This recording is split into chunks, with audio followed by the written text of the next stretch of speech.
The night my father was killed, the village stayed silent. Not because they didn't hear his scream, but because the man who ordered it owned their fear. And when he came for my bride next, I knew one of us would not survive. My name is Ikenna, and in my village there was a man richer than truth, louder than justice, and more feared than death itself. We did not call him by his name anymore. We called him the benefactor, because once upon a time he saved us, and that was how he enslaved us. Our village sat on red earth that cracked during dry season and swallowed feet during rain. Mud houses, zinc roofs that screamed when the sun rose. We were poor, but we were proud. Until Chief Odumare returned from the city. He came back in convoys, black jeeps, armed guards, dark glasses even at night. They said he made his money in oil, contracts, politics, rituals. Nobody knew for sure. All we knew was that money obeyed him. When the king's palace roof collapsed during a storm, it was Odumare who rebuilt it. When famine came, it was Odumare who brought trucks of rice. When the king fell sick and needed treatment abroad, it was Odumare who paid. And that was the day our king stopped sitting straight. From that day, the crown bent toward money. It happened during a village gathering. The sun was brutal. The air smelled of sweat and fear. Chief Odumare stood up, smiling. That smile, it never reached his eyes. He said, "I love this village and I want to help our youth." Murmurs, hope, clapping. Then he continued, "From today, any young man who wants to marry, I will sponsor the wedding." The village erupted. People cried, some knelt, some praised him like a god. But then he raised his hand. Silence fell like a slap. In return, he said calmly, "Every household will pay a small appreciation tax every month." The king cleared his throat. No one had ever imposed tax without council discussion, but the king looked at Odumare, then looked away. It shall be enforced," the king said. That was the moment we lost our village. At first, the tax was small. People paid gladly. Then it doubled, then tripled. If you complained, the guards came. If you delayed, your farm was seized. If you spoke too loudly, you disappeared. And then the rumors started.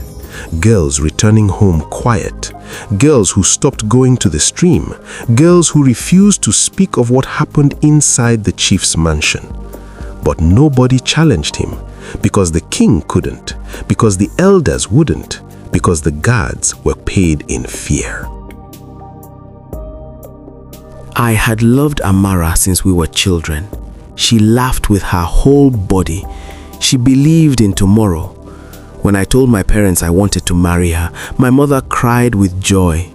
My father, a proud palm wine tapper, squeezed my shoulder.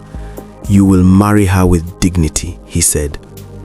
We went to inform the palace. That was our mistake.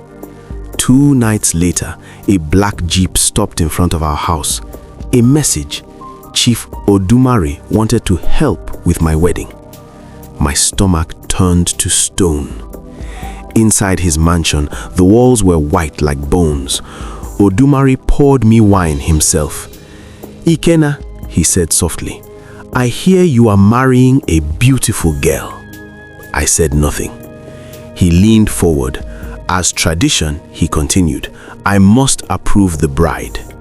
My heart started pounding. I stood up. "My bride is not for approval," I said. "She is my wife-to-be." The room went cold. Odumare stared at me. Then he smiled. "You are brave," he said. "Brave men usually bury their fathers early." They came before dawn. No shouting, no warning, just boots. My father stepped outside. I heard one gunshot, just one. When I ran out, he was already on the ground. My mother's scream ripped the sky open. The guards left quietly, like they had done their job. That morning, the village watched us cry and did nothing. 3 days after the burial, my mother vanished. No struggle, no message, just gone. Everyone knew where she was, but nobody said it out loud.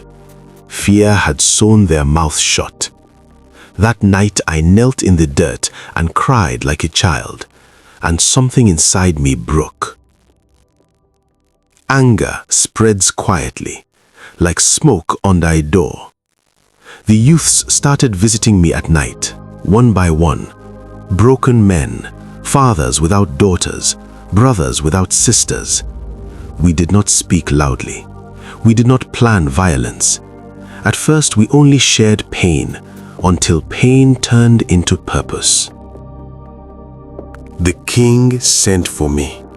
He looked old, smaller. Ikenna, he said, let this matter rest. Odumare is powerful. I looked at him. You are the king, I replied, but you are afraid. He said nothing, and that silence told me everything. It started with a refusal, then another, then 10 more. No one paid tax that month. The guards came, but this time they were surrounded. Farmers, youths, mothers, unarmed, unafraid. Odumare ordered them to shoot.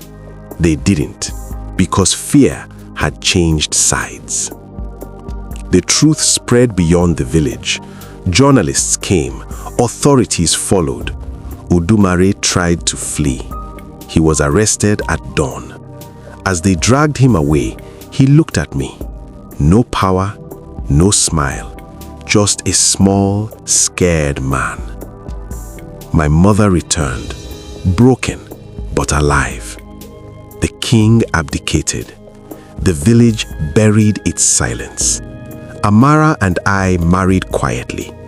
No sponsorship, no chains, just freedom.